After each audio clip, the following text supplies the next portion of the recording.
ერთ-ერთი მთავარი საკითხი, რომელსაც რა თქმა უნდა მიმდინარე წელს ყველაზე ხშირად ვაჩუქებდით და ყველაზე ინტენსიურად იყო ეკონომიკური ზრდა, ინფლაცია. თითქმის მთელი წლის განმავლობაში გიყვებოდით, რომ შარშანდელი ორნიშნა მაჩვენებლების შემდეგ წელს საქართველოში როგორც ეკონომიკური ზრდის ტემპი, ისე ინფლაცია შენელდა, თუმცა ჯამურად 11 თვე მაინც შედარებით მაღალი 6.9%-იანი ეკონომიკური ზრდით დასრულდა, რაც კონკრეტულ ფაქტორებს უკავშირდება, რასაც ნუსაშუბაშვილი მოგვიანებით გაგვიზერებს, ხოლო ინფლაცია წლის ბოლოს თითქმის ნულს გაუტოლდა, რამაც მოსახლეობის ნაწილის ყიდულუნარიანობაც გაზარდა, თუმცა როგორც ყოველთვის ოფიციალურ რისკებს მიღმა რეალობა ახლაც მთლად ისეთი არ არის, როგორც ამას მაგალითად ჩვენი პრემიერ-მინისტრი წარმოგვიჩენს ხოლმე. ამასთან მოსალოდნელია, რომ მომავალ წელს მიგრაციის ეფექტის უკვე სრულად დამოწურვის შემდეგ საქართველოს ეკონომიკა ტრადიციული ზრდის ტემპებს დაუბრუნდება 5-6%-ის ფარგლებში და როგორც დაგვერდით, ნუცა შუბაშვილი უნდა შემოგვიერთდეს, რომელიც მთელი წლის განმავლობაში უყურებდა ეკონომიკასაც, ინფლაციასაც, მუშაობდა ამ თემებზე ძალიან აქტიურად, რისთვისაც ძალიან დიდი მადლობა ეკუთვნის მას და ახლაც წლის ბოლოსაც გვეტყვის, როგორი მოლოდინები უნდა გქონდეს. გისმენთ. ანა, თავიდანვე უნდა აღინიშნოს, რომ მთელი წლის განმავლობაში პრემიერი ირაკლი ღარიბაშვილი გვახსენებდა, რომ საქართველოს ეკონომიკა ერთ-ერთი ყველაზე სწრაფად მზარდია მსოფლიოში, რომ 2012 წლის შემდეგ ჩვენი ქვეყნის ეკონომიკა სამჯერ გაიზარდა და რომ მთავრობამ ინფლაციის სრული კონტროლი მოახერხა. ამ საკითხებს ჩვენ ცოტა მოგვიანებით ისევ მიუბრუნდებით და კიდევ ერთხელ გეტყვით, თუ როგორ შეიძლება ოფიციალური სტატისტიკური მონაცემებით манипуляცია. იქამდე კი ეკონომიკური ზრდის უახლოეს მონაცემებს გაგაცნობს და გეტყვით, რომ ნოემბერში საქართველოს ეკონომიკა 5.9%-ით გაიზარდა, ხოლო ჯამურად 11 თვეში ზრდამ 6.9% შეადგინა. როგორც ხედავთ, შარშანდელი ორნიშნა ზრდის შემდეგ ტემპი შენელებულია და პირველ რიგში ეს შედეგი რუსეთიდან მიგრაციის ეფექტის ნელ-ნელა ამოწურვას უკავშირდება. ჩვენ მთელი წლის განმავლობაში გიყვებოდით, რომ შარშანდელი რეკორდული ზრდის შემდეგ წელს უკვე ზედიზედ რამდენიმე თვეა რუსეთიდან ფულადი გზავნილების ნაკადები მკვეთრად მცირდება. მეორე მხრივ კი აშკარად ჩანს, რომ სხვადასხვა პროდუქციაზე და მომსახურებაზე მიგრანტების მხრიდან მოთხოვნაც მცირდება, რაც საბოლოოდ ოფიციალურ მონაცემებშიც აისახა. ერთ-ერთი ასეთი მიმართულება უძრავი ქონების ბაზარია ქვეყნიდან მიგრანტების გარკვეული ნაკადების გადინების ფონზე. ბუნებრივია, მაგალითად, ვინების დაქირავებაზე მოთხოვნა შემცირდა, რამაც თავის მხრივ ბოლო თვეებში უძრავ ქონებასთან დაკავშირებული საქმიანობების სფეროში კლებაც გამოიწვია. ბუნებრივია, საინტერესოა თუ რომელმა სექტორებმა შეიტანეს წლევანდელ ეკონომიკურ ზრდაში ყველაზე დიდი წვლილი და რის ხარჯზე დაკომპენსირდა გარკვეულწილად მიგრაციის ეფექტი. თუ კი შევხედავთ, წელს ყველაზე სწრაფად მზარდ დარგებს ვნახავთ, რომ ამ მიმართულებით ისეთი სექტორები ლიდერობს, როგორიცაა კომუნიკაციები და ინფორმაცია, ანუ IT დარგი, ასევე მშენებლობა და განათლება. და ამ დარგებში ზრდის ტემპით ისეთ ტრადიციულ სექტორებს გადაუსწრებს, როგორიცაა მაგალითად საფინანსო ან და ტურიზმის სექტორები. ანალიტიკურ ორგანიზაციებში აღნიშნავენ, რომ წელს სავალუტო შემოდინებების ახალი მზარდი წყაროები სწორედ IT მომსახურების ექსპორტი და განათლების სექტორში უცხოელი სტუდენტების მზარდი ნაკადები გახდა. მოლოდინია, რომ მომავალ წელსაც ეს სექტორები შეიტანს ქვეყნის ეკონომიკაში მნიშვნელოვან წვლილს. რუსეთიდან შენელდა 2023 წლის მეორე ნახევრიდან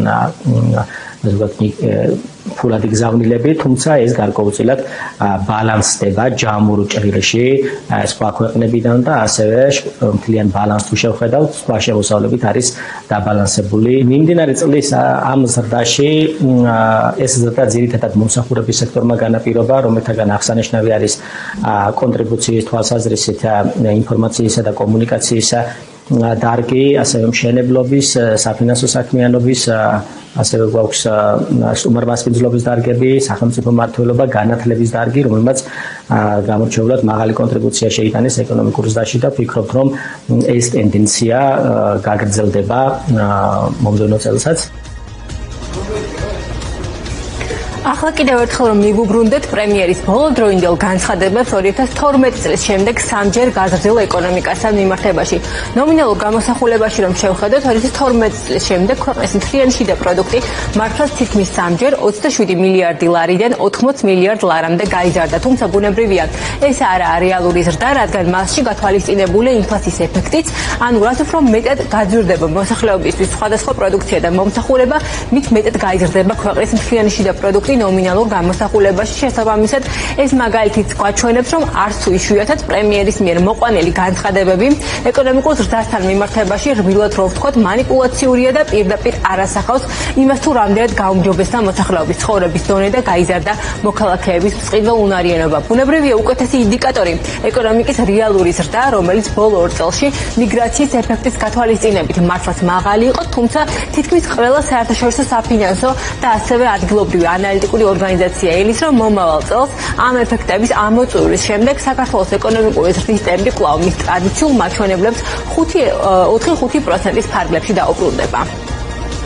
საქართველოს ეკონომიკა უბრუნდება თავისი განვითარების კლასიკურ ტრაექტორიას და ეს გულისხმობს ეკონომიკური ზრდის ნაწილში დაახლოებით 5%-იან ეკონომიკურ ზრდას ყველა შესაბამისი ეფექტით. საკმაოდ ისეთი მნიშვნელოვანი წელი იქნება საქართველოსთვის, რადგანაც ეს ჩვენ შეჩვეული ვართ მაღალ ეკონომიკურ ზრდას, ჩვენ შეჩვეული ვართ შემოსავლების ნომინალურების მნიშვნელოვან ზრდას ბოლო 3 წელიწადში. ვფიქრობ, ამ მხრივ ცოტა შენელებული უნდა იყოს ორივე მაჩვენებელი და აქედან გამომდინარე, რაღაც ახალ რეალობაში, დაუბრუნდებით წარსულს, მაგრამ საქართველოს ეკონომიკა და მისი აქტორები ახალ რეალობაში იქნებიან და მოუწევთ ამ რეალობასთან დაკავშირებით გადაწყობა. ახლა კიდევ ერთ მნიშვნელოვან კითხვას რომ გავცეთ პასუხი, რამდენად აისახება არსებული ეკონომიკური ზრდის ტემპი და მეორე მხრივ შემცირებული ინფლაცია მოსახლეობის შემოსავლებსა და წყიდელ უნარიანობაზე. ახლა კიდევ ერთხელ რომ მოვიშველიოთ პრემიერის სიტყვები, რომ მთავრობამ წელს ინფლაციის სრული კონტროლი მოახერხა, რის ფონზეც წლიური ინფლაცია ნოემბერში მხოლოდ 0.1% იყო. აქ აუცილებლად კიდევ ერთხელ უნდა აღინიშნოს, რომ ეს შემცირება მათ შორის შარშანდელი მაღალი ბაზით, ანუ ორნიშნა ინფლაციით იყო გამოწვეული, თუმცა ასევე უნდა ისიც ვთქვათ, რომ წლიურ ჭრილში რიგი პროდუქცია და მომსახურება მართლაც გაიაფებულია. მეორე მხრივ ხედავთ, რომ ქვეყანაში საშუალო ხელფასის ზრდის დინამიკა ნარჩუნდება და წელს მესამე კვარტალში საშუალო ნომინალური ხელფასი 1855 ლარამდე წლიურად დაახლოებით 16%-ით იყო გაზრდილი. ამ მონაცემებზე დაყრდნობით მართლაც შეგვიძლია ვთქვათ, რომ წელს მოსახლეობის ნაწილის რეალური შემოსავალი და წყიდელ უნარიანობა გაზრდილია, თუმცა აქვე აუცილებლად უნდა აღინიშნოს, რომ ხელფასების ზრდა უმეტესად ისედაც მაღალ ანაზღაურებადი დარგების ხარჯზე ხდება და კვლავაც არაერთი 10,000-ობით ადამიანია, რომელთა ყოველთვიური ხელფასი ქვეყანაში არსებულ საშუალო ხელფასზე გაცილებით ნაკლები 600 ლარიც კი არაა. ასევე შეგვიძლია მოვიშველიოთ NDI-ის ბოლო საზოგადოებრივი აზრის გამოკითხვის შედეგები, რომელმაც გვაჩვენა, რომ ბოლო წლებში ქვეყნიდან ისედაც გაზრდილი ემიგრაციის ფონზე საქართველოს 10-დან 1 მოქალაქე კვლავაც ემიგრაციაზე ფიქრობს, რის მიზეზადაც მოქალაქეები დაბალ ხელფასებს და სამუშაო ადგილების ნაკლებობას ასახელებენ. როგორც ჩანს, ოფიციალურ რიცხვებს მიღმა მოსახლეობის ნაწილის აღქმა ქვეყანაში არსებულ ეკონომიკურ ვითარებასთან დაკავშირებით მაინც არც თუ პოზიტიურია, როგორც ამას ხშირად პრემიერი გვაჩვენებს ხოლმე. 0.1% ინფლაცია ნიშნავს, რომ ფასები დარჩა იგივე დონეზე. ან ფასები არ შემცირებულა, გაზრდილ დონეზე დარჩა და ისიც ვიცით, რომ იმისთვის, რომ ხელფასები დაკორექტირდეს, ამასაც გარკვეული დრო სჭირდება და ამიტომაც განსაკუთრებით მოკლევადიან პერიოდში მაღალ ინფლაციას დიდი ნეგატიური გავლენა ჰქონდა მოსახლეობაზე. ხო, თუმცა ახლა ნაკლებად იკვეთება ეს ეფექტები, იმიტომ რომ ხედავთ, რომ ხელფასები ნელ-ნელა ადაპტირდება ამ მაღალ ინფლაციურ პროცესებთან. თემა, რომ მუდმივად ვახსენებდით ამ ზრდის ინკლუზიურობასთან დაკავშირებით, რამდენად ეხება ეს მოსახლეობის ყველა ფენას, ეს პრობლემა ისევ გამოწვევად რჩება, იმიტომ რომ მიუხედავად იმისა, რომ მაგალითად ნომინალური ხელფასი რო ავიღოთ რაღაც კონკრეტულ საზომად, პრაქტიკულად ყველა სექტორში დასაქმებულების გაიზარდა, ერთი ზრდის ტემპები ძალიან განსხვავებულია და მეორე უზარმაზარი არის სხვაობა, მაგალითად საშუალო ხელფასში, თუ ავიღებთ რაღაც კონკრეტულ დაბალ პროდუქტიულ სექტორებს და მაღალ პროდუქტიულ სექტორებს. მაინც გვინდა რომ მიმდინარე წლის შეჯამება პოზიტიურად დავასრულოთ და ისიც აღვნიშნოთ რომ მომავალი წლისთვის საქართველოს ეკონომიკაზე დადებითი გავლენა შეიძლება ჰქონდეს ევროკავშირის კანდიდატის სტატუსმა.